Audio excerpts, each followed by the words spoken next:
Apocalipse capítulo 6, versículo 9 ao 17.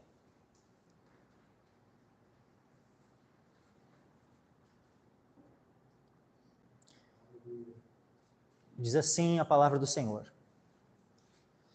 E havendo aberto o quinto selo, vi debaixo do altar as almas dos que foram mortos por amor da palavra de Deus e por amor do testemunho que deram. E clamavam com grande voz, dizendo: Até quando, ó verdadeiro e santo dominador, não julgas e vingas o nosso sangue dos que habitam sobre a terra? E foram dadas a cada um compridas vestes brancas, e foi-lhes dito que repousassem ainda um pouco de tempo, até que também se completasse o número de seus conservos e seus irmãos que haviam de ser mortos como eles foram. E havendo aberto o sexto selo, olhei, e eis que houve um grande tremor de terra, e o sol tornou-se negro como saco de cilício, e a lua tornou-se como sangue, e as estrelas do céu caíram sobre a terra, como quando a figueira lança de si os seus figos verdes, abalada por um vento forte. E o céu retirou-se como um livro que se enrola, e todos os montes e ilhas foram removidos dos seus lugares. E os reis da terra, e os grandes, e os ricos, e os tribunos, e os poderosos, e todo o servo e todo o livre, se esconderam nas cavernas e nas rochas das montanhas. E diziam aos montes e aos rochedos: Caí sobre nós, e escondei-nos do rosto daquele que está sentado sobre o trono, e da ira do Cordeiro, porque é vindo o grande dia da sua ira, e quem poderá subsistir? Amém. Até aqui. Podem se assentar, todos.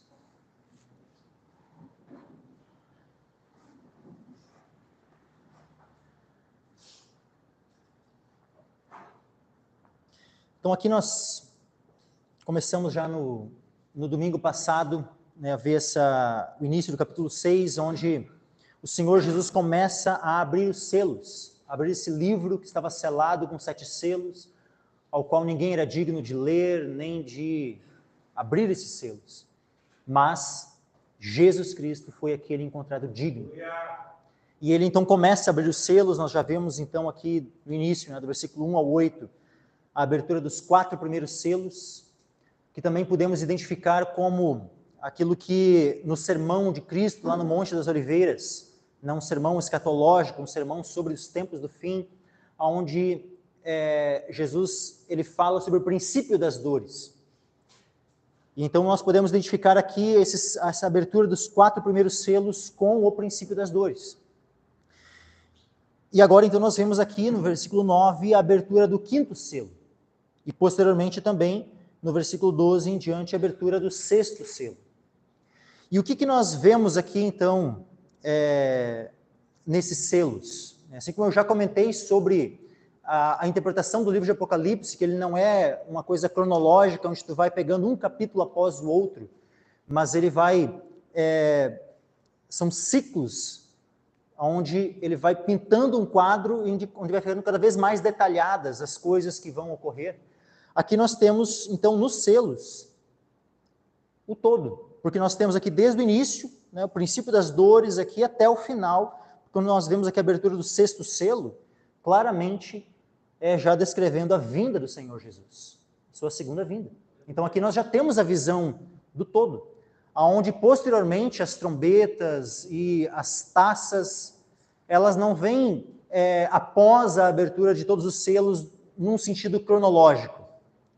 Vem depois no sentido da leitura do livro, mas não no sentido dos eventos onde eles vão estar ocorrendo cronologicamente. Eles vão ocorrer, então, as trombetas e as taças dentro destes selos. Então, tem aquela imagem para colocar?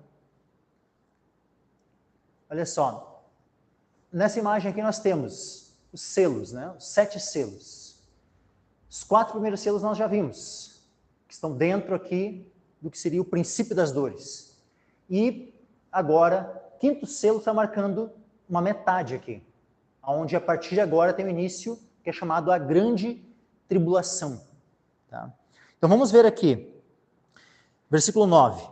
E havendo aberto o 5º selo, Vi debaixo do altar as almas dos que foram mortos por amor da palavra de Deus e por amor do testemunho que deram. Quem são estes que estão aqui debaixo do altar? Aqui é descrito: os que foram mortos por amor da palavra de Deus e por amor do testemunho que deram. Ou seja, isso aqui é desde o princípio do mundo. Todos aqueles que foram fiéis a Deus e por causa da sua fé, por causa da fidelidade a Deus, foram mortos, são estes que estão sendo descritos aqui. Aqui nós podemos incluir muitos profetas que foram perseguidos e mortos, isso antes ainda da vinda de Cristo, porque eles já testemunhavam a respeito de Cristo. Nós podemos ver os cristãos ao longo desses séculos que foram perseguidos e mortos, então milhares, quem sabe milhões de cristãos que foram mortos ao longo desses séculos em perseguições, estão aqui todos incluídos. Todos são estes, né, que, como diz aqui, foram mortos por amor da palavra de Deus e por amor do testemunho que deram.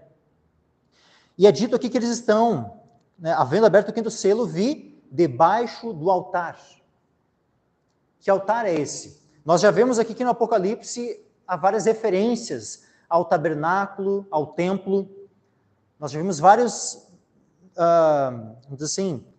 porções, né, do templo ou do tabernáculo ali descritas. O candelabro, né, o incenso que era oferecido, o próprio trono de Deus já descrito, né, nos capítulos 4 e 5, apontando para a Arca da Aliança. Então, vários daqueles aspectos que havia no tabernáculo e no templo, nós vemos. E aqui nós vemos então um altar. E que altar é esse? Esse aqui ele aponta, meus irmãos, para o altar do holocausto. O altar do holocausto. No holocausto, o que acontecia? É o altar de sacrifícios ali. Todo animal que lhe era apresentado ao Senhor, ele era imolado e o seu sangue era colocado nas pontas do altar e derramado o restante do sangue na base do altar. Aquele animal era então queimado no altar, né, morto ali, era queimado no altar e as cinzas caíam para baixo do altar. Então as cinzas dos animais que tinham sido oferecidos em sacrifício, o sangue estava na base do altar, principalmente, e também as cinzas daqueles animais ficavam na parte, então, de baixo do altar. Por isso que é dito, e havendo aberto o quinto selo, vi debaixo do altar as almas dos que foram mortos, por amor da palavra de Deus e por amor do testemunho que deram. Ou seja, eles ofereceram as suas vidas em sacrifício a Deus. Quando é dito lá em Romanos 12, que nós devemos nos oferecer como um sacrifício vivo, santo e agradável a Deus, isso aponta, sim, que nós devemos oferecer toda a nossa vida a Deus.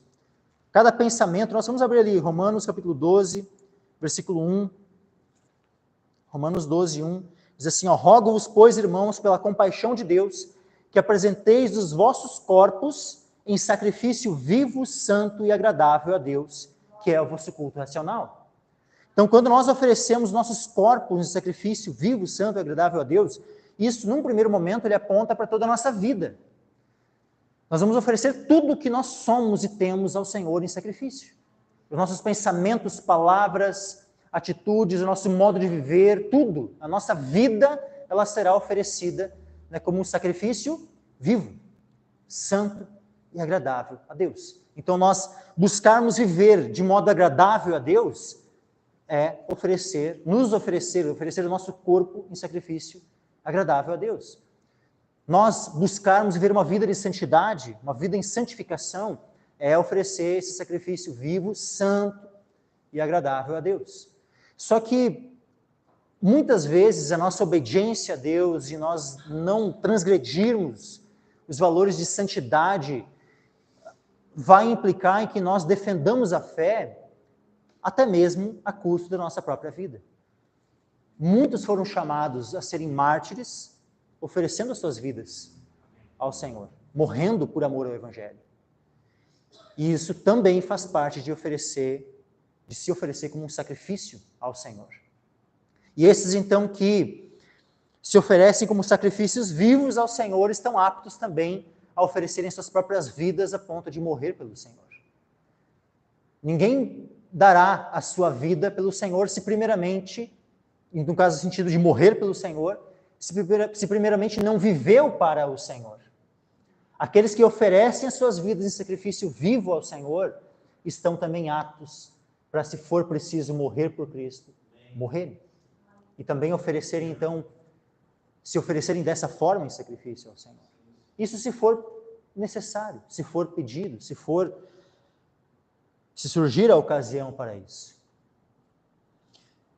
Eu lembro de quando eu ainda estava iniciando, né, o namoro com a minha esposa, e nós tivemos uma conversa ali, porque eu tinha definido alguns critérios, assim, eu queria que a minha esposa ela tivesse, né, alguns itens ali que ela cumprisse, assim, né, e aí eu tinha, né, já tinha escrito aqueles, né, assim, tava um título, né, qualificações para uma esposa, e aí tinha ali vários itens, né, e né, um deles falava assim, sobre que ela amasse ao Senhor Jesus mais do que a mim. Esse era um dos itens. Eu queria que a minha esposa ela amasse mais a Jesus do que a mim. Mas também, um outro item era que ela não me obrigasse a amá-la mais do que a Jesus. Quando cada um ama mais o Senhor do que qualquer outra coisa, o casamento vai bem. Por quê? Porque o problema é quando a pessoa ela ama a si própria mais do que tudo. Aí só dá problema, porque é egoísmo. A pessoa é centrada em si mesma, ela quer apenas a sua satisfação, a sua felicidade, a sua alegria, ela quer ela ser amada, é tudo centrado em si mesmo. Mas agora, quando nós amamos o Senhor em primeiro lugar, aí as coisas estão no rumo certo. Mas daí tinha um outro item, que era que a minha esposa estivesse disposta a morrer por Cristo, se fosse necessário. E daí eu disse, olha, né, e se o Senhor algum dia nos chamar para missões, para irmos para algum país onde... Porque no Brasil, hoje, pelo menos hoje, nós não somos perseguidos a esse nível. Né? Não há uma perseguição sistemática ao povo de Deus, né, os cristãos sendo mortos no Brasil. Não, isso não acontece, pelo menos não ainda, não hoje. Não nessa conjuntura atual das coisas. Mas isso não significa que não venha a acontecer no futuro. Porque... Vou dar aqui uma informação histórica, tá? Que quem sabe aqui alguns não sabem, pode ser que alguns já sabiam, mas sabiam que os primeiros crentes, os primeiros evangélicos que pisaram aqui no Brasil foram mortos por sua fé? Isso lá ainda, logo depois do descobrimento do Brasil, né, lá por volta de meados do século XVI, né, então ali por 1550 mais ou menos, desembarcaram, né, vários protestantes aqui no Brasil, mas, uma vez identificados, foram presos, foram chamados a negarem a sua fé. Uma vez que não quiseram negar a sua fé, foram condenados à morte. Então, tu vê que no Brasil, nós já tivemos um período onde cristãos foram mortos por sua fé. Nós já tivemos isso na história do nosso país. Né? Afinal, a história, né, dos cristãos do Brasil inicia dessa forma, né, com perseguição até a morte. Isso não implica em que no futuro não venha a voltar a acontecer. Pode ser que volte a acontecer no futuro algo assim. Mas existem países hoje onde, sim, os cristãos são perseguidos até a morte, são presos, onde tu não pode exercer a tua fé. Tenta entrar com a Bíblia na Arábia Saudita para ver o que vai acontecer. Tenta entrar com a Bíblia, tenta pregar, abrir a Bíblia assim, lá na Coreia do Norte e ler um trecho do Evangelho de Mateus, né, na língua lá dos norte-coreanos e tal, para ver o que vai acontecer. Então, assim, citei 2 países, mas não são os únicos 2 países que perseguem os cristãos. Quem conhece a Portas Abertas, né, aquele ministério, tem uma lista, né, de países, né, que perseguem aos cristãos, onde tu não... e coloca assim, dos países que mais perseguem até onde a perseguição, né, onde existe, mas às vezes a perseguição é um pouco mais branda e tal. Mais de 50 países, normalmente. Eles colocam 50, mas não é que há só 50, né? É que sempre estão mudando ali, e eles colocam os 50 países onde mais há perseguição. E principalmente, então, os países, né, que têm uma ideologia comunista, como a Coreia do Norte, como a Eritreia, né, e Cuba, né? E também países que têm, né, países muçulmanos, né? Países islâmicos também, né, tem uma perseguição muito forte, mas também temos outros países que não são nem necessariamente com uma ideologia comunista e nem com um sistema, né, muçulmano, né, ali estabelecido, né, no país, como por exemplo aqui o México. Nós recebemos notícias essas semanas, né, de que os cristãos estão sofrendo uma perseguição sistemática por parte do governo do México. Então, tipo, aqui na América. Então, só nas Américas aqui nós temos perseguição na Colômbia, não necessariamente em todo o país, tá? Né, mas são várias regiões da Colômbia onde não pode ser cristão. Nós temos perseguição em Cuba, nós temos perseguição no México, né? Fora, daqui a pouco, algum outro tipo, nível. Mas então, assim, nós sabemos que isso existe em muitos países hoje. E isso, num futuro, que pode estar próximo ou não, nós não sabemos o tempo das coisas. Mas pode ser, e se for no nosso tempo, nós precisamos estar preparados para isso, para enfrentar a perseguição. E se for necessário dar a nossa própria vida, por amor do Senhor, por amor da sua palavra, nós daremos. Como diz assim, havendo aberto o quinto selo, vi debaixo do altar as almas dos que foram mortos por amor da palavra de Deus, e por amor do testemunho que deram.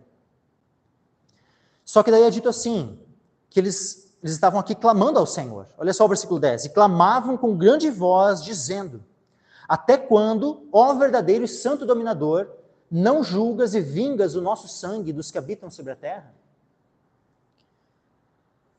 Então eles estavam fazendo o que aqui? Uma oração imprecatória. O que é uma oração imprecatória? Né? Para quem conhece os salmos, o salmo que foi lido hoje, no início do culto, foi um salmo imprecatório. O que é um salmo imprecatório ou uma oração imprecatória? É quando é uma oração feita pedindo justiça para o Senhor, pedindo, né, para que o Senhor julgue e puna aos inimigos, aos perseguidores, aqueles que cometeram injustiças. Então, quando uma oração é feita ao Senhor para que o Senhor exerça juízo, para que o Senhor exerça vingança, isso é uma oração imprecatória. E existem muitos salmos imprecatórios. E aqui nós temos um exemplo de uma oração imprecatória. Porque está se pedindo por justiça, está se pedindo ao Senhor por vingança. Olha só, até quando, ó verdadeiro e santo dominador, não julgas e vingas o nosso sangue dos que habitam sobre a terra? E o que é feito aqui? Versículo 11. E foram dadas a cada um compridas vestes brancas, e foi-lhes dito que repousassem ainda um pouco de tempo, até que também se completasse o número de seus conservos e seus irmãos que haviam de ser mortos como eles foram. Então, cada um recebeu compridas vestes brancas. O que essas vestes brancas aqui apontam? Apontam que eles são homens e mulheres que morreram por sua fé, mas que eles não têm essas vestes brancas por um mérito seu próprio. As vestes brancas que eles recebem é porque eles morreram pela fé em Jesus. Ou seja, o que fez com que eles pudessem receber vestes brancas, não foi o mérito próprio, mas foi a fé no Senhor Jesus. Porque as vestes brancas falam da justificação pela fé. Quando nós cremos em Jesus, o sangue de Jesus nos lava dos nossos pecados. E torna as nossas vestes, que estavam completamente manchadas pelo pecado, aí o Senhor pega e tira essas nossas vestes sujas, que eram as nossas obras más, os nossos pecados, e Ele nos dá vestes novas, brancas, que são as vestes puras da obra perfeita de Jesus, da justiça perfeita de Cristo. Então é dito, por exemplo, aqui no capítulo 7, e versículo 9, diz assim, depois dessas coisas olhei, e eis aqui uma grande multidão, a qual ninguém podia contar, de todas as nações, e tribos, e povos, e línguas que estavam diante do trono e perante o Cordeiro, trajando vestes brancas e com palmas nas suas mãos. Aí um pouco mais adiante diz assim, versículo 13 e 14, E um dos anciãos me falou dizendo: estes que estão vestidos de vestes brancas, quem são? E de onde vieram? E eu disse-lhe: Senhor, tu o sabes. E ele disse-me: estes são os que vieram da grande tribulação, e lavaram as suas vestes, e as branquearam no sangue do Cordeiro. Então é o sangue de Jesus que branqueia as nossas vestes. Não é o nosso próprio sangue, não é as nossas próprias obras, mas é a obra perfeita de Cristo, que nós recebemos pela fé. A justiça perfeita dele, que quando nós cremos nele, nós somos justificados. Nós somos considerados diante do trono de Deus como justos pela fé nele. Então a salvação, ela não está nas nossas próprias obras, mas ela está na obra perfeita de Cristo. E quando nós cremos em Jesus, pela fé nele, nós somos justificados, nós somos salvos, nós recebemos então vestes brancas. As nossas vestes são branqueadas, elas são lavadas e branqueadas no sangue do Cordeiro. Como diz, por exemplo, lá no início, novamente, Apocalipse capítulo 1 e versículo 5. No final do versículo 5 diz assim, que Jesus, ele é aquele que nos amou e em seu sangue nos lavou dos nossos pecados. Aleluia. Ele nos lavou dos nossos pecados, as nossas vestes foram lavadas, e é por isso que elas são brancas. Aí voltando aqui, Apocalipse 6, versículo 11. Então foram dadas a cada um compridas vestes brancas, e foi-lhes dito que repousassem ainda um pouco de tempo. E aí é dito quanto que é esse tempo? Quanto que é esse pouco de tempo que eles deveriam repousar? Repousassem ainda um pouco de tempo, até que também se completasse o número de seus conservos e seus irmãos, que haviam de ser mortos como eles foram. Até que se completasse o número. De quem? De seus conservos e seus irmãos. Se são conservos e são irmãos, então fazem parte do mesmo povo, não é? Se antes nós podemos dizer que esses que morreram pela palavra de Deus e por amor do testemunho que deram, eles eram parte da igreja do Senhor, será que esses outros que também seriam mortos como eles foram e que eram conservos e irmãos, eles faziam parte da igreja ou não? É óbvio que fazem parte da igreja, não é? Quando é que esses conservos irmãos que vão ser mortos assim como eles foram, e que vai se completar esse número, eles vão ser mortos aonde? Em que momento? No período da grande tribulação, que é o que nós vemos ali. Depois, né, nós vemos aquela grande multidão, né, que é dito sim, que estavam vestidos de vestes brancas e tal, e é dito sim, ó, de onde que eles vieram? Vieram da grande tribulação, lavaram suas vestes no sangue do Cordeiro. Então, ou seja, ali se completou, né, quando tem aquela visão lá no capítulo 7, que a gente leu ali antes, ali se completa, ali já está completo o número daqueles que foram mortos por amor do testemunho do Senhor. Mas tu vê que aqui não está completo ainda. Então aqui é dito que eles deveriam repousar ainda um pouco de tempo, até que também se completasse o número de seus conservos e seus irmãos, que haviam de ser mortos como eles foram. Em que momento queriam ser mortos, então, estes? Na grande tribulação. Então, o quinto selo, meus irmãos, ele marca o início da grande tribulação. Porque aqui nós podemos marcar um antes e um depois. Até aqui nós temos essa perseguição e morte que acontece desde antes da vinda de Cristo, durante e depois também, até os nossos dias. Então, até hoje, o número dos que vão morrendo pela fé em Jesus são esses que vai se somando, que estão debaixo do altar, que quando for aberto o quinto selo, vão estar ali clamando, pedindo ao Senhor por julgamento, por vingança, para que o seu sangue seja vingado daqueles que habitam sobre a terra e que os fizeram perecer, que os fizeram morrer. Mas aí é dito que eles deveriam ainda esperar um pouco de tempo até que se completasse o número de seus irmãos, que também haveriam de ser mortos. Então aqui fala de um período específico, que é um período breve de tempo, porque dito assim, ó, que esperassem ainda um pouco de tempo. Ou seja, é um período breve de tempo, mas que é um tempo específico, onde muitos irmãos serão mortos. Tanto que depois a gente vê ali que é uma multidão.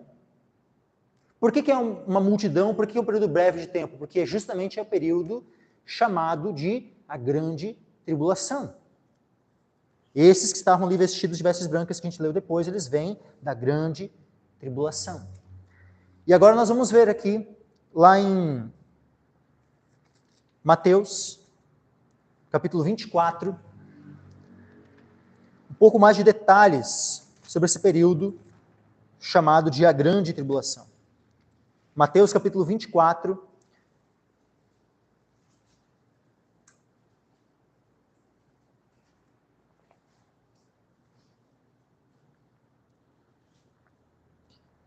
vamos ler aqui versículo 5 em diante. Mateus 24, versículo 5 em diante. Então diz assim: porque muitos virão em meu nome dizendo, eu sou o Cristo, e enganarão a muitos. E ouvireis de guerras e de rumores de guerras. Olhai, não vos assusteis, porque é mistério que isso tudo aconteça, mas ainda não é o fim. Então aqui, meus irmãos, esses primeiros 2 versículos, assim como eu já falei no domingo passado, né, repito hoje novamente, isso que fala desse período atual, período onde tem surgido falsos cristos, né, por exemplo, no Brasil mesmo, né, o Henrique Cristo, assim como existem muitos outros falsos cristos. Lá na Coreia do Sul, morreu alguns, acho que faz já uma década mais ou menos, né, que morreu aquele da Igreja da Unificação, aquela seita, né, que se dizia, isso, o reverendo Moon, né, que se dizia uma espécie de, mais ou menos assim, uma espécie de reencarnação de Cristo, né? Então, e assim como estes, existem muitos outros que se dizem Cristo, dizem ser uma reencarnação de Jesus, coisas do tipo. Então, ou seja, muitos falsos cristos têm surgido ao longo, né, desses séculos, e nesse último século aqui, tem, assim, ó, se a gente for pegar, somar o total de pessoas, né, que se dizem Jesus, coisas assim, dá para botar pelo menos nas dezenas. Tá? E ouvireis de guerras e rumores de guerras. Também é outra coisa que tem acontecido, sempre se tem, sabe, ao longo dos séculos, guerras e rumores de guerras. Agora, o que é dito aqui? Olhai, não vos assusteis, porque é mistério, ou seja, é necessário que isso tudo aconteça, mas ainda não é o fim. Ou seja, haver guerras e rumores de guerras não é em si mesmo um sinal de que a vinda do Senhor Jesus Cristo esteja próxima. Porque isso sempre tem acontecido ao longo dos séculos. Agora, o que começa já, de fato, a marcar os tempos do fim, tempos onde estarão se aproximando, então, da vinda do Senhor? O princípio das dores, que é no versículo 7 em diante. Diz assim, porque se levantará nação contra nação e reino contra reino. E aqui nós vemos, então, que é uma guerra de proporção mundial. Nós já tivemos 2, a primeira e a segunda, no século passado. Mas que, por mais que elas são chamadas, né, de guerras mundiais, elas não necessariamente envolveram todos os reinos e nações do mundo. Envolveram uma grande maioria, o próprio Brasil, né, especialmente na Segunda Guerra, né, se envolveu, né, chegou a mandar, né, soldados lá para lutar na Itália, mas não necessariamente que tenha envolvido. Né, houve um impacto em todas as nações da Terra, mas não que necessariamente cada nação, cada reino, né, se envolveu em batalha. Mas pode ser que numa terceira, ou pode ser que, quem sabe, ainda venha, né, depois de uma terceira, uma quarta, né, mas vai haver ainda uma guerra onde nação contra nação e reino contra reino vão se levantar. Ou seja, uma guerra de fato de proporção mundial mesmo. E onde, na sequência, haverão fomes, pestes, terremotos em vários lugares. E aí o que é dito? Que todas essas coisas são o princípio de dores. E nós já identificamos esse princípio de dores com os 4 primeiros selos. Mas agora, hoje, nós estamos vendo aqui o 5º selo. E o que é o 5º selo? É justamente o que marca o que é o início da grande tribulação. A grande tribulação, onde é o período de maior perseguição ao povo de Deus. E aí, então, é dito o quê? Olha o versículo 9. Então, ou seja, após o princípio das dores, versículo 9, então vos hão de entregar para serdes atormentados. E matar-vos-ão, e sereis odiados de todas as nações por causa do meu nome. Aqui é justamente o que marca a abertura do 5º selo e o início da grande tribulação. Nesse tempo, muitos serão escandalizados e trair-se-ão uns aos outros, e uns aos outros se odiarão. Surgirão muitos falsos profetas e enganarão a muitos, e por se multiplicar a iniquidade, o amor de muitos esfriará. Olha só o versículo 11, vou ler novamente. O que vai acontecer durante o período da grande tribulação? Surgirão muitos falsos profetas e enganarão a muitos. Ou seja, nesse tempo que nós vivemos, já existem muitos falsos profetas. Mas no período da grande tribulação, mais ainda. Vão haver mais ainda do que hoje, falsos profetas se levantando e enganando a muitos. E por se multiplicar a iniquidade, o amor de muitos esfriará. Mas aquele que perseverar até o fim, esse será salvo. Então, aqueles que perseverarem é que serão salvos. Aqueles que não se apartarem da fé, aqueles que não apostatarem da fé. E aqueles que permanecerem amando o Senhor e amando aos irmãos até o fim. Amando aos perdidos até o fim. Porque, olha só, e este evangelho do reino será pregado em todo o mundo, em testemunho a todas as nações. E então virá o fim. Ou seja, aqueles que perseveram até o fim, eles continuam amando o Senhor, eles continuam amando a sua palavra, amando os irmãos na fé e amando os perdidos. Por quê? Porque eles pregam o evangelho em testemunho a todas as nações. Até o fim, aqueles que perseveram estão pregando o evangelho. E é por isso que também acabam sendo mortos, porque continuam pregando. Ou seja, aqueles que forem medrosos não perseveraram até o fim. Aqueles que forem traídos e começarem a odiar, pararem de amar o seu próximo, não perseveraram até o fim. Aqueles que agirem pior ainda, que forem os próprios traidores, que vão denunciar um ao outro, esses não perseveraram. Mas agora, aquele que perseverar em amor, aquele que perseverar na fé, perseverar, saber, amando inclusive os seus perseguidores e pregando para eles, em testemunho, olha só, este evangelho do reino será pregado em todo o mundo, em testemunho a todas as nações, e então virá o fim. Isso, meus irmãos, vai ser feito como? Não vai ser um povo medroso que vai fazer isso, que vai poder pregar em testemunho a todas as nações. Vai ser um povo cheio do Espírito Santo, um povo cheio de coragem, dada pelo Senhor, meus irmãos. Isso não vai ser uma capacidade nossa própria, intrínseca a nós. Tipo assim, vai na tua força. Não, é a força que o Senhor vai nos dar. Como diz aquele trecho lá de Filipenses, posso todas as coisas em Cristo que me fortalece. Então, Cristo é aquele que nos fortalece. Ele vai nos dar a capacidade de perseverar até o fim, de poder pregar a sua palavra até o fim. E mesmo em face da morte, nós não amarmos a nossa própria vida. Ele é quem vai nos capacitar a isso, meus irmãos. Ele é quem vai nos capacitar a, se tivermos que enfrentar esse período de grande tribulação, resistirmos a tudo e estarmos até o fim de pé na sua presença. Ele vai nos capacitar. Então nós não precisamos temer, nós só precisamos orar ao Senhor e pedir a Ele, porque Ele é quem vai nos fortalecer.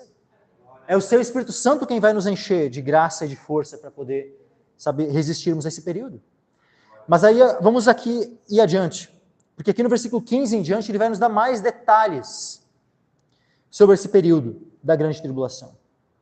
Então, quando, pois, virdes que a abominação da desolação, de que falou o profeta Daniel, está no lugar santo, quem lê, entenda. O que é isso, meus irmãos? Creio que muitos aqui sabem que Israel está com planos, já faz décadas que eles têm planos de reconstruir um templo lá em Jerusalém.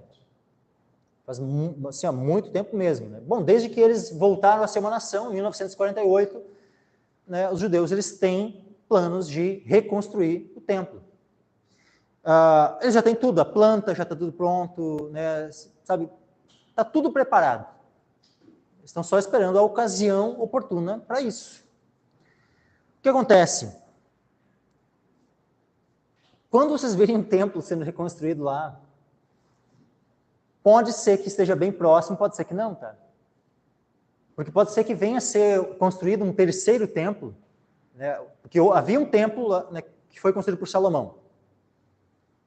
Aquele templo foi construído por Salomão, quando veio Nabucodonosor, levou o povo em cativeiro, ele destruiu aquele templo. Aí depois disso, depois de 70 anos, o povo volta do cativeiro, reconstrói o templo. Depois, na época de Herodes, ele é ampliado. E na época de Jesus, então, aquele templo era bem suntuoso, assim, né? Templo esse que Jesus, no início aqui, ele disse assim, ó, estão vendo esse templo? Vai restar pedra sobre pedra que não vai ser derrubada. Ou seja, aquele templo ali, ele é derrubado. Mas, o que acontece? Nós temos várias profecias em Apocalipse, nós temos várias profecias em Daniel, que elas fazem muito mais sentido de serem interpretadas com um templo reconstruído. Então eu creio, meus irmãos, que sim, vai haver um terceiro templo reconstruído. E esse terceiro templo não é necessariamente que quando ele for reconstruído, que daí já vai começar uma contagem regressiva e tal, pode ser que ele fique décadas reconstruído. Mas vai haver um momento onde o sacrifício contínuo, uma vez que os judeus novamente reconstruírem esse templo, eles vão voltarem a fazer os sacrifícios. Assim como eles continuaram, Jesus morreu, havia necessidade de sacrifícios após a morte de Cristo? Não. Não havia necessidade alguma de sacrifícios. Mas os judeus não continuaram fazendo sacrifícios até o ano 70, até a destruição do templo? Continuaram. Então, o que impede de que eles retornem a efetuar sacrifícios antes da vinda do Senhor? Nada impede. Os judeus, como nação, não aceitaram ao Senhor. Então, para eles, no que depender da vontade deles, eles querem voltar a fazer os sacrifícios. Então, o que acontece? Os sacrifícios eles estarão novamente sendo feitos. Mas vai chegar um momento onde o anticristo ele vai estabelecer uma aliança de 7 anos. No meio da aliança, nós lemos aqui, lá no profeta Daniel, no último culto, que na metade da semana, ele faz cessar o sacrifício contínuo. E esse meio da semana é o momento onde o anticristo, ele adentra o templo. Ele, quando diz aqui, quando pois virdes que a abominação da desolação de que falou o profeta Daniel está no lugar santo. Quem lê, entenda.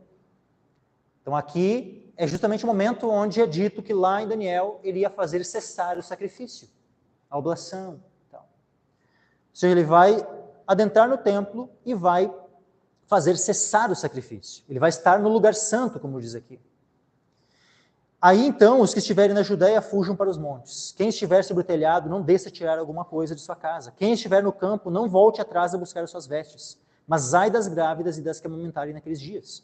E orai para que a vossa fuga não aconteça no inverno, nem no sábado.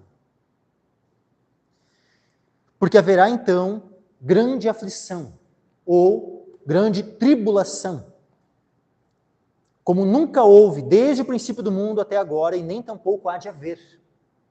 E se aqueles dias não fossem abreviados, nenhuma carne se salvaria. Mas por causa dos escolhidos, serão abreviados aqueles dias. Então, percebam que aqui é um período de grande tribulação, que vai se dar exatamente na metade da semana. Então, por 3 anos e meio, é o período que vai durar a grande tribulação. A gente já viu que aquela semana, uma semana de anos, são 7 anos, e na metade da semana que vai se dar início a esse período de grande tribulação. Aí diz assim, versículo 23, então se alguém disser, eis que o Cristo está aqui ou ali, não lhe deis crédito, porque surgirão falsos cristos e falsos profetas, e farão tão grandes sinais e prodígios, que se possível for, enganariam até os escolhidos.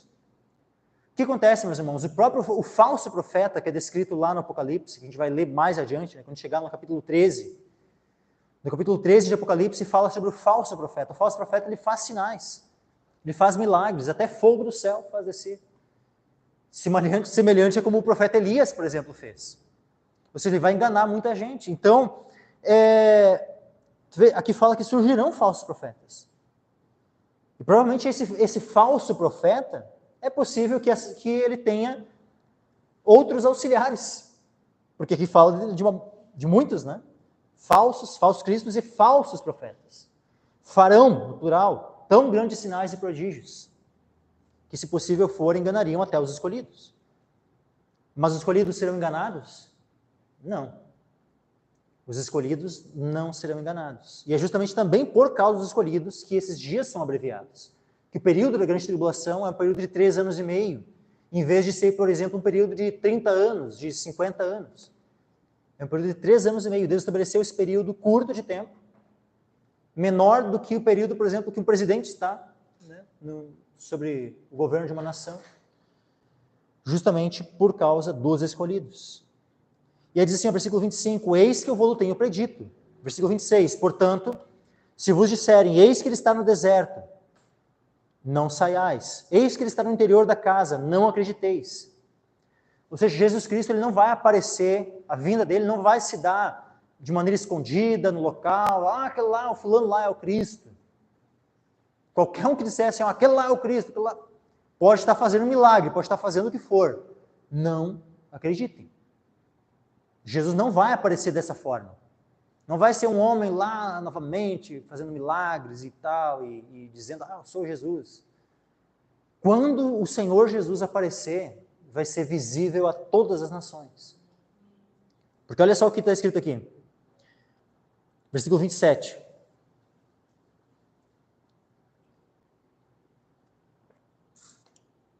Porque assim como o relâmpago sai do Oriente e se mostra até o Ocidente, assim será também a vinda do Filho do Homem.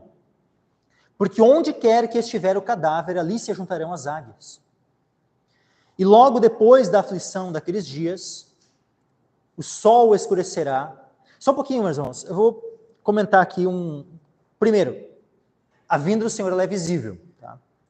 Assim como o relâmpago sai do Oriente e se mostra até o Ocidente. Então, a vinda do Senhor ela é visível. Tá? Do Oriente ao Ocidente, ela é visível. Todos verão.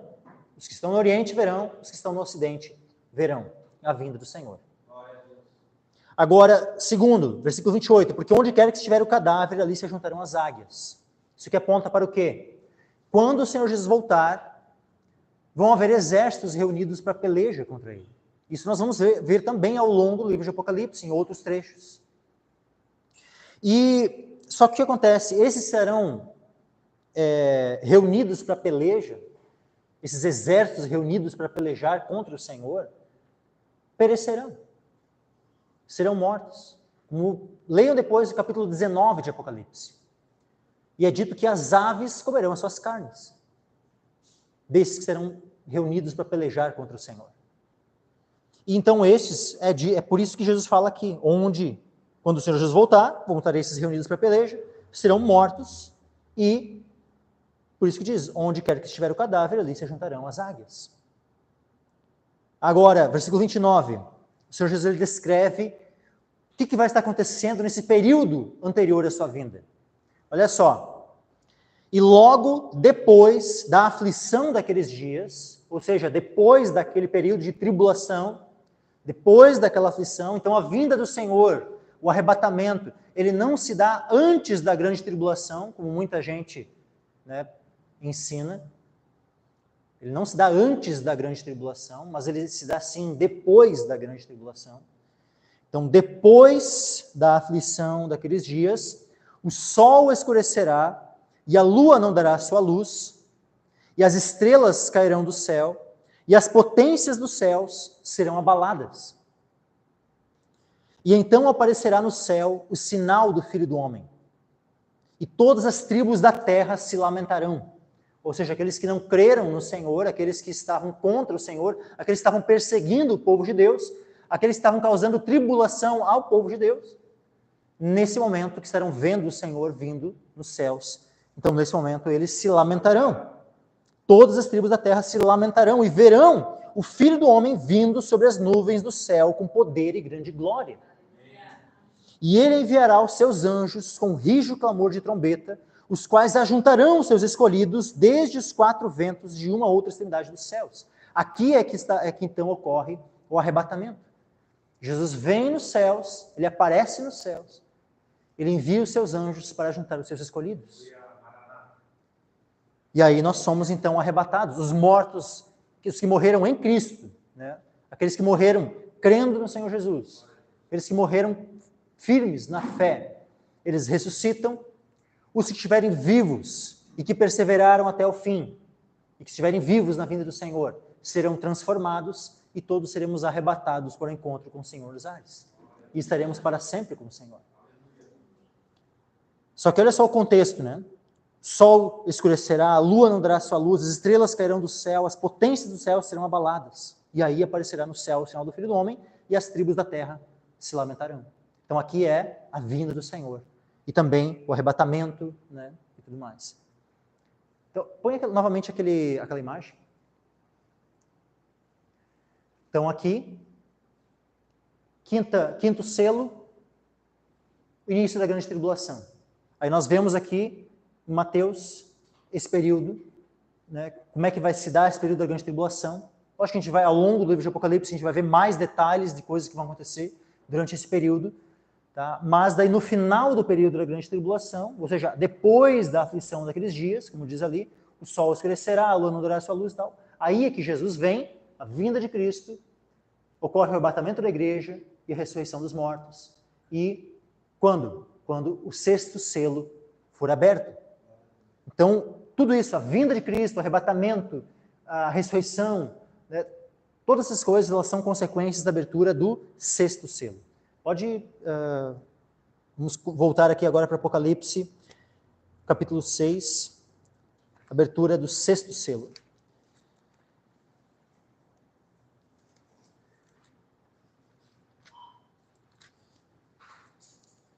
Então, Apocalipse capítulo 6, versículo 12, agora.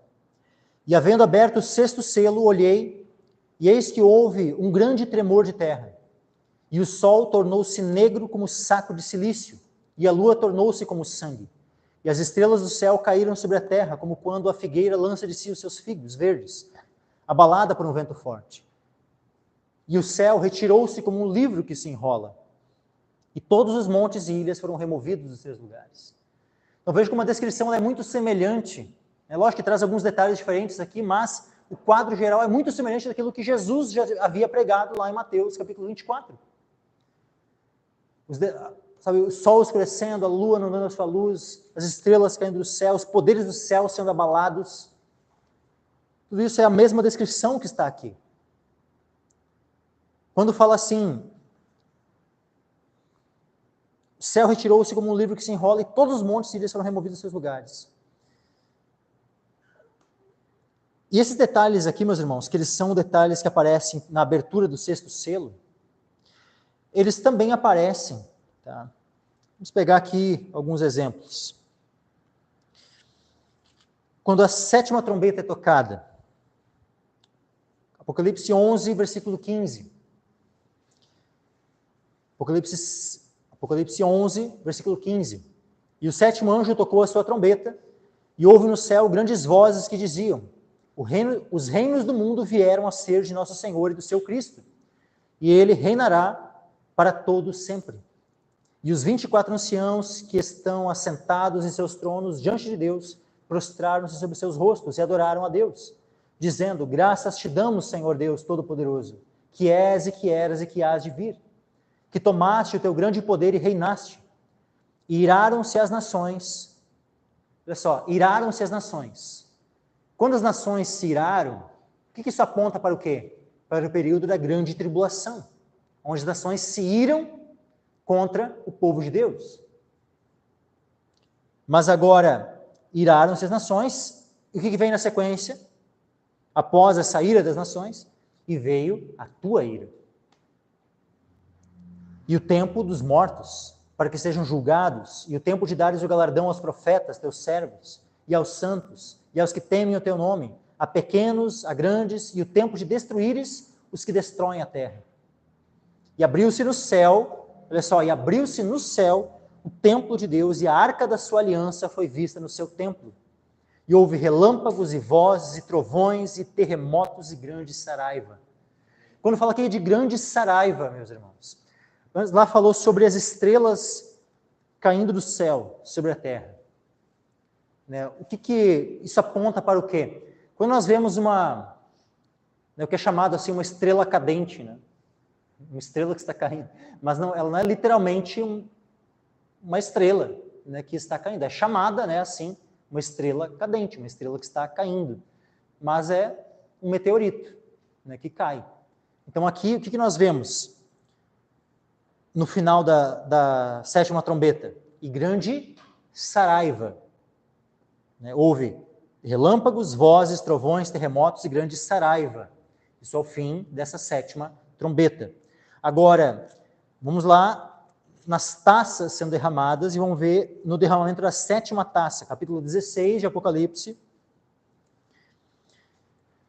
Capítulo 16. Olha só, 16 no versículo 10, tá? Primeiro. 16, 10, diz assim, ó, e o 5º anjo derramou a sua taça sobre o trono da besta, e o seu reino se fez tenebroso. E eles mordiam as suas línguas de dor. Quando diz assim, ó, se fez tenebroso, se fez em trevas, ou seja, o sol se escurece, o sol se torna em trevas. Por isso que o reino da besta se fez tenebroso. Tá? Então aqui nós temos esse sinal do sol, né, ficando em trevas. Assim como quando Jesus morreu pelos nossos pecados, né, por algumas horas, né, o sol se escureceu, aqui também, né, o sol vai se escurecer, quando o 5º anjo derramar a sua taça sobre o trono da besta. Mas depois, quando o 7º anjo, no versículo 17 agora, olha só, e o 7º anjo derramou a sua taça no ar, e saiu uma grande voz do templo do céu, do trono, dizendo, está feito. E houve vozes, e trovões, e relâmpagos, e houve um grande terremoto, semelhança lá com o toque da 7ª trombeta. Tá? Como nunca houve desde que há homem sobre a terra, tal foi este tão grande terremoto. E a grande cidade fendeu-se em 3 partes, e as cidades das nações caíram, e da grande Babilônia se lembrou Deus para lhe dar o cálice do vinho da indignação da sua ira. E toda a ira fugiu, e os montes não se acharam. Mais uma vez aqui, fazendo a gente lembrar lá do 6º selo. Versículo 21, e sobre os homens caiu do céu uma grande saraiva, pedras aproximadamente do peso de 1 talento, e os homens blasfemaram de Deus por causa da praga da saraiva, porque a sua praga era muito grande. Então, quando fala aqui, lá na 7ª trombeta falou de uma grande saraiva, aqui descreveu com mais detalhes essa saraiva, uma grande saraiva, e diz pedras aproximadamente do peso de 1 talento. Essas aqui são as mesmas estrelas que cairão do céu, ou seja, são essas pedras, né, essa grande saraiva que vai cair dos céus sobre a terra. Provavelmente uma chuva de meteoros que vão cair sobre a terra, que é descrito lá na abertura do 6º selo como as estrelas que vão cair do céu sobre a terra. Aí depois diz assim, voltando lá para Apocalipse 6, tá, para nós finalizarmos ali este 6º selo. Então as estrelas do céu caíram sobre a terra, como quando uma figueira lança de si os seus figos verdes, abalada por um vento forte. Versículo 14. E o céu retirou-se como um livro que se enrola, e todos os montes e ilhas foram removidos dos seus lugares. Quando diz assim que eles foram removidos, né, ou lá na 7ª taça não se acharam, alguns entendem que a terra ela vai ser aplanada, né, que vai haver um tão grande terremoto que vai fazer com que se aplanem as montanhas e tudo mais. Mas também existe uma outra possibilidade, é que o que esse grande terremoto faça é não necessariamente de tornar toda a terra plana, né, no sentido assim, de nivelar, né, os montes, mas sim de moverem os montes dos seus lugares, e não se acharem, no sentido de não se acharem mais nos mesmos locais onde estavam. A gente vê que, por exemplo, quando ocorrem muitas vezes grandes maremotos, né, às vezes ilhas elas são deslocadas dos seus lugares. Quando teve aquele maremoto lá se não me engano era na Indonésia, acho que era 2007, se não me engano o ano, e houve assim um maremoto muito grande, né, né, houveram ilhas que se moveram, né, dos seus lugares, né, ou seja, a geografia do local se modificou. Então é possível que o que ocorra não necessariamente seja, né, que os montes vão se aplanar e que não vai mais haver montanha nenhuma, né, ou coisa do tipo, mas que é possível que eles apenas se mudem dos seus lugares. Né? Então quando diz assim que foram removidos dos seus lugares, né, não é necessariamente que eles foram achatados, mas que, né, as montanhas não estavam mais nos locais que estavam antes, de tão grande que foi, né, o terremoto e que houve esses deslocamentos. Né? E aí olha só a descrição daqueles que antes eram os perseguidores, daqueles que antes estavam no poder e causando esse período de grande tribulação contra o povo de Deus, Porque aí está um ponto, né? Muita gente diz assim, não, a igreja não vai estar no período da grande tribulação, porque entende que a grande tribulação está restrita apenas a juízos que vão estar caindo sobre a terra, né, e tudo mais. Só que a questão é que a grande tribulação, como nós já vimos ali em Mateus 24, é especialmente um período de perseguição ao povo de Deus. Então a grande tribulação ela é uma perseguição causada pelos ímpios ao povo de Deus. E é a maior perseguição jamais vista, como a gente viu lá em Mateus 24. Nunca se ouviu, né, falar de tão grande aflição. Agora, aqueles que estarão perseguindo, aqueles que estarão se opondo a Cristo e ao seu povo, como é que vai se dar? Versículo 15 e 16. E os reis da terra, os grandes, os ricos, os tribunos, os poderosos, e todo servo e todo livre. Aqui é colocado 7 classes de pessoas. Olha só, reis da terra, 1. Os grandes, 2. Os ricos, 3. Os tribunos, 4. Os poderosos, 5. E todo servo, 6. E todo livre, 7.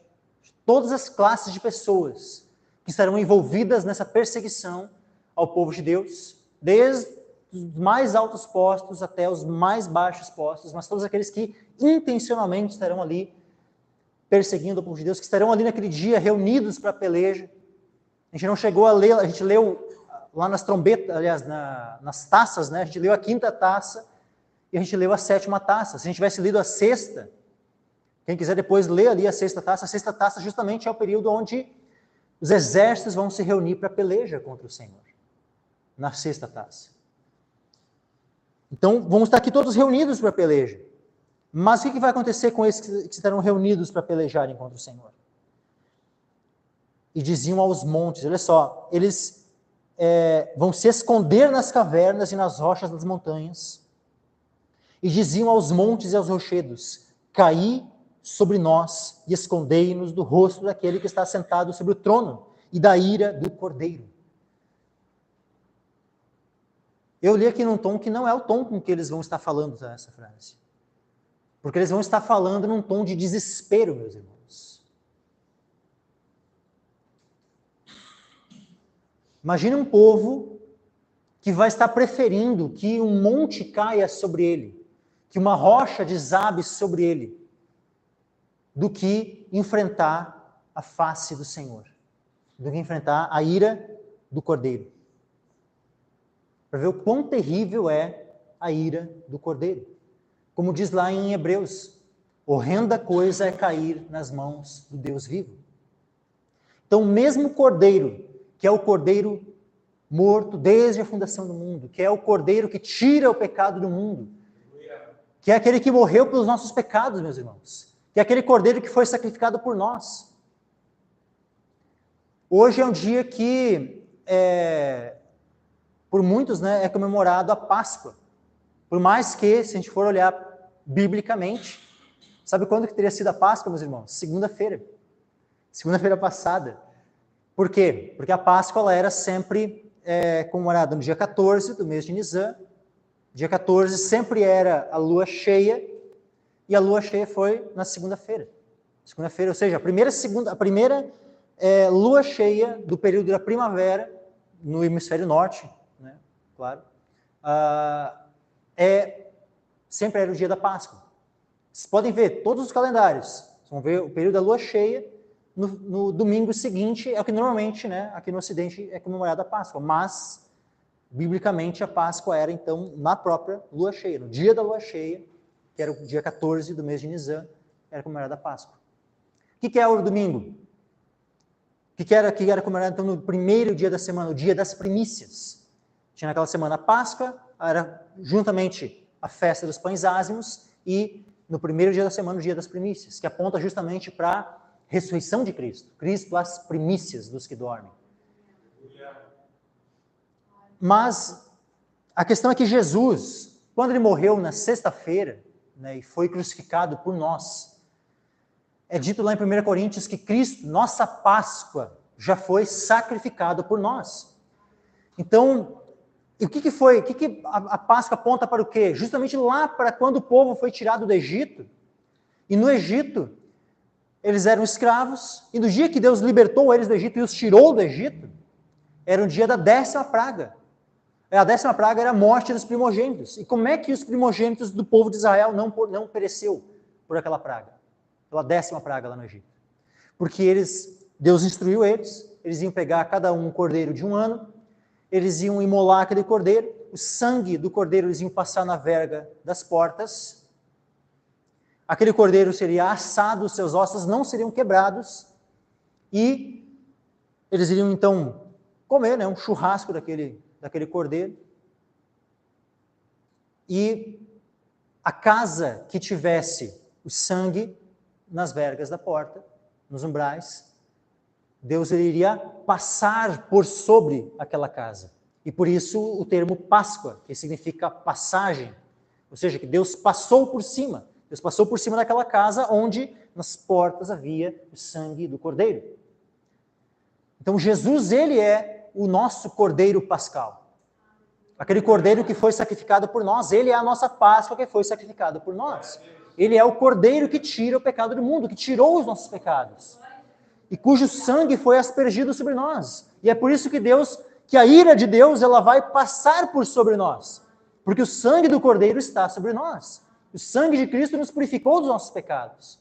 Mas agora, esse mesmo Cordeiro de Deus, que foi sacrificado por nós, que amou o mundo e morreu. Cristo, ele fez propiciação pelos pecados do mundo inteiro. Mas agora, aqueles que rejeitarem o seu sacrifício, aqueles que se opuserem a Cristo, aqueles que se opuserem ao Cordeiro de Deus, esses, quando o Senhor Jesus voltar, eles não poderão receber misericórdia nesse dia, mas apenas a ira do Cordeiro. Porque o mesmo Jesus que veio ao mundo para salvar o que se havia perdido, ele também virá novamente, mas para julgar este mundo. Então hoje está sendo estendida a misericórdia. Hoje, para quem quiser é só vir, receber a Cristo como seu Senhor e Salvador. É só clamar: Senhor, eu quero ser lavado pelo teu sangue. Eu quero ser salvo. E todo aquele que invocar o nome do Senhor será salvo. Mas agora, aqueles que rejeitarem a Cristo, aqueles que continuarem se opondo a Cristo, que continuarem odiando a Cristo, naquele dia, não terão como pedir mais misericórdia. Apenas terão a justa ira de Deus sobre os seus pecados. Porque é o que os nossos pecados merecem. A ira de Deus. Mas aquele que tem o sangue do Cordeiro, Deus vai passar sobre esse. Esse é livre da ira. Como diz lá em Tessalonicenses. Diz assim, e esperar dos céus o seu Filho, a quem ressuscitou dentre os mortos, a saber, Jesus, que nos livra da ira futura. Então, Jesus é aquele que nos livra da ira futura, a quem nós aguardamos dos céus. Isso que está escrito em 1 Tessalonicenses 1, versículo 10. Mas agora, os ímpios, aqueles que rejeitaram a Cristo até o fim, quando o Senhor Jesus voltar, só resta ira e não mais misericórdia. Então, estes vão dizer aos montes e aos rochedos: caí sobre nós e escondei-nos do rosto daquele que está sentado sobre o trono e da ira do Cordeiro, porque é vindo o grande dia da sua ira. E quem poderá subsistir? Quem poderá subsistir? Sabe quem poderá subsistir, meus irmãos? No próximo capítulo, nós vamos ver quem poderá subsistir. E então é isso, meus irmãos. Hoje nós finalizamos aqui. Queria pedir que os irmãos se colocassem em pé.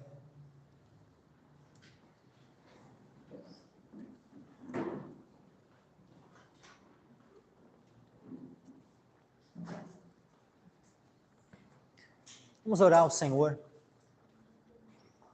Pai amado, eu peço a Tua graça, Pai, sobre cada um de nós, Senhor. E que a Tua palavra, Senhor, tenha pleno efeito em nossas vidas, Pai. Nós queremos estar preparados para esse dia, Senhor, quando Tu voltar, Senhor. Confiando em Teu Filho Jesus, que é aquele que nos livra da ira vindoura. Nós não queremos retroceder, Senhor. Nós queremos perseverar na fé até o fim, Senhor. Nós não queremos desistir, nós não queremos, Senhor, dar para trás, nos desviar do teu caminho, Senhor. Mas nos mantém firmados em ti, Senhor. Nós não queremos ser alvos da tua ira, Senhor. Pelo contrário, nós queremos ser alvos do teu amor, da tua graça, da tua misericórdia, Senhor. Nós não queremos zombar da tua misericórdia, Senhor, como tantos fazem. Nós não queremos zombar da tua graça e do teu amor, Senhor. Nós não queremos desprezar a oferta de salvação que nos é oferecida. Mas nós queremos, Senhor, nós queremos ser encontrados em ti, Senhor. Nós queremos estar em ti, meu Jesus. Lavados no teu sangue, cobertos pelo teu sangue, Senhor. Remidos, salvos, redimidos, guardados, purificados, Senhor. Tu tens uma tão grande salvação concedida a nós, ofertada a nós. Nós queremos estar agarrados a ti, Senhor. Nos mantém, nos preserva, Senhor, na tua presença. Conserva a cada um de nós, Senhor. E eu peço, Senhor, por cada um que não tenha, Senhor, se entregado a ti ainda, Senhor, que se renda a ti, que receba a ti, Senhor. Eu peço por aqueles que estão, Senhor, cambaleando, que estão, Senhor, tropeçando, ou aqueles que tropeçaram, Senhor, mantenha eles de pé, torna, Senhor, faça com que eles tornem a estar de pé, Senhor, e caminhando firmemente no teu caminho, Senhor. Que nenhum dos que estão aqui, Senhor, venha a perecer, mas que todos nós sejamos salvos por ti, Senhor. Que todos nós permaneçamos firmes na fé até o fim, Senhor. Que a tua palavra tenha pleno efeito em nossos corações. E que nós venhamos, Senhor, a pregar a tua palavra para aqueles que ainda não te conhecem, Senhor. Para que sejam livres da tua ira, Senhor. Para que sejam, Senhor, alvos da tua misericórdia. Para que sejam alcançados pela tua graça, Senhor. E pelo poder do teu evangelho, Senhor. Do evangelho de Cristo. Que é o poder para a salvação de todo aquele que crê.